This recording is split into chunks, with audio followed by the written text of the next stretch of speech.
exciting! Oh my God, माशाल्लाह तुम बहुत प्यारी दुल्हन बनोगी। Thank you. बस दुआ करो सब खैरियत से हो जाए। अभी भी इतने सारे काम रहते हैं। मैंने अपना ब्राइडल मेकअप बुक कराना है, केटरर से भी बात चल रही है, फोटोग्राफर भी बुक कराना है। और निकाहनामा उसका क्या? क्या मतलब? वो मेरा काम थोड़ी है, बड़े देख लेंगे। कितनी अजीब बात है ना, हम वैसे तो अपनी शादी की सारी तैयारियां कर लेते हैं पर निकाहनामा को भूल ही जाते हैं। वो निकाहनामा जो उस 3 दिन के फंक्शंस के बाद हमारी पूरी जिंदगी को असरअंदाज करेगा। आमना, ये तुम किससे बात कर रही हो? तुमसे और इनसे भी।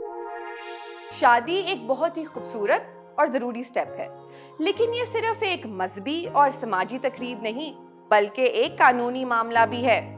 एक निकाहनामा एक लीगल डॉक्यूमेंट है जो हमें ये बताता है कि एक लड़का और लड़की के आपस में क्या हक हैं और जिम्मेदारियां हैं। तो शादी करने से पहले, निकाहनामा पर साइन करने से पहले जरा ये जान लेते हैं कि इसके अंदर लिखा क्या है।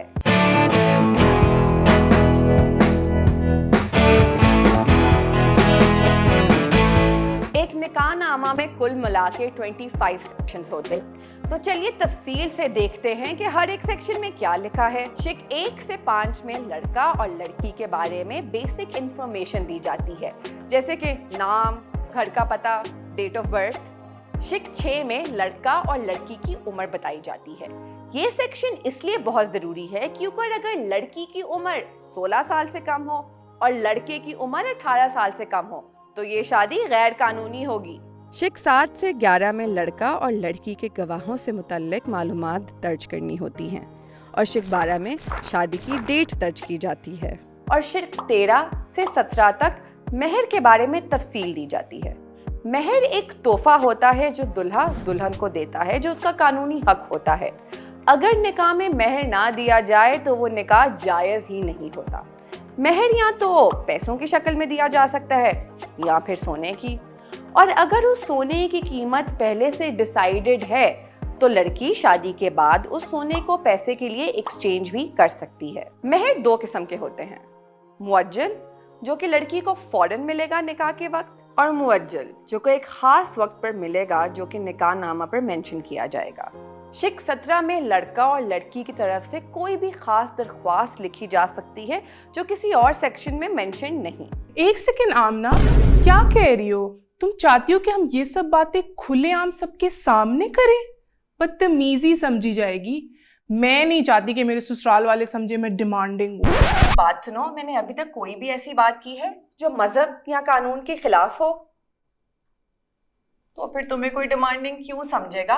और मैं ये तो नहीं कह रही कि ये गुफ्तगू तुम लोग सबके सामने करो, लेकिन निकाह से पहले लड़का और लड़की वाले को अलग से ये बातचीत कर लेनी चाहिए ताकि सबको ये मालूम हो कि उनके हक क्या हैं। हाँ, कह तो तुम ठीक रही हो। I know.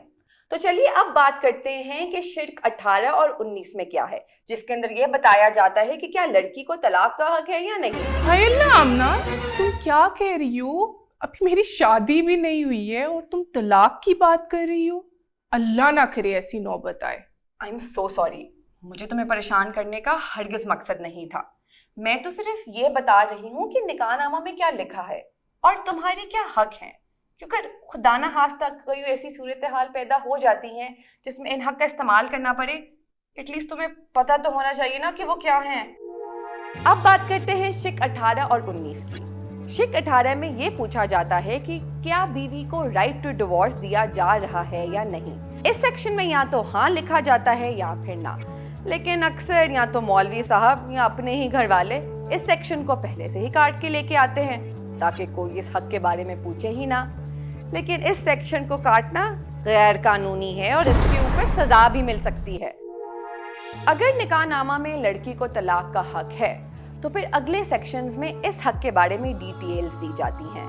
दोनों पार्टीज मिलकर कोई भी कंडीशंस डिसाइड कर सकती हैं जो वो इस हक के साथ जोड़ सकती हैं, लेकिन कुछ कंडीशंस हैं जो इलीगल हैं, जैसे कि लड़की को खुला के हक से महरूम कर देना। और अगर आप फैसला करते हैं कि आपको तलाक का हक नहीं चाहिए तो फिर अगर ऐसी कोई नौबत आई तो आपको खुला लेना पड़ेगा। अब तलाक और खुला में क्या फर्क है ये हम आपको अगली वीडियो में बताएंगे। शिक 19 में अगर खावन के राइट टू डिवोर्स से रिलेटेड कोई कंडीशंस हैं तो वो बताई जाती हैं। फॉर एग्जाम्पल, डिवोर्स के वक्त खावन से फाइनेंशियल कॉम्पनसेशन की डिमांड की जा सकती है, या फिर डिवोर्स देते वक्त अगर खावंद अपनी बीवी पे कोई इल्ज़ाम लगा रहा है तो उसको उस इल्ज़ाम को प्रूव करने के लिए कोई सबूत पेश करना पड़ेगा। शिक 20 में अगर खावंद अपनी बीवी को मंथली अलाउंस दे रहा है तो उसकी डिटेल्स डिस्कस की जाएंगी। ये भी बताया जाएगा कि तलाक की सूरत हाल में क्या ये मंथली अलाउंस कंटिन्यू किया जाएगा या नहीं। खावंद अपनी बीवी को पैसे या प्रॉपर्टी की शक्ल में कोई भी तोहफा दे सकता है जो महर में इंक्लूडेड नहीं। शिक 21 में लड़के का मैरिटल स्टेटस वेरीफाई किया जाएगा। क्या वो पहले से शादीशुदा रह चुका है या अभी भी है? क्या उसको उसकी पहली बीवी से शादी करने की इजाज़त है?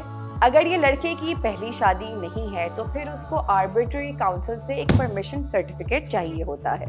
और हाँ, अगर लड़का कोई विडोअर या डिवोर्सी है तो क्या उसकी पहली शादी से कोई औलाद है या नहीं, वो भी इस सेक्शन में बताया जाएगा। शिक 23 से 25 तक निकाह की रजिस्ट्रेशन के हवाले से तमाम डिटेल्स दर्ज की जाती हैं और आखिर में दुल्हा और दुल्हन अपने दस्तखत करते हैं। वाओ, मुझे बिल्कुल अंदाज़ा नहीं था कि निकाह नामा इतना तफसीली होता है। ये तो बिल्कुल लीगल कॉन्ट्रैक्ट की तरह है। लीगल कॉन्ट्रैक्ट की तरह नहीं, लीगल कॉन्ट्रैक्ट ही है। और जिस तरह हम कोई भी लीगल कॉन्ट्रैक्ट साइन करने से पहले पढ़ते हैं तो फिर निकाहनामा को भी पढ़ लेना।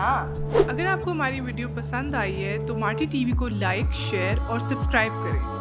ये वीडियो हमारी एक ऑन गोइंग सीरीज़ के बारे में है जिसमें हम आपको आपके मैरिज राइट्स के बारे में आगाह करते हैं। तो if you want to know more information about your निकाहनामा एंड अदर रिलेटेड राइट्स तो click in the link in the description. Thank you.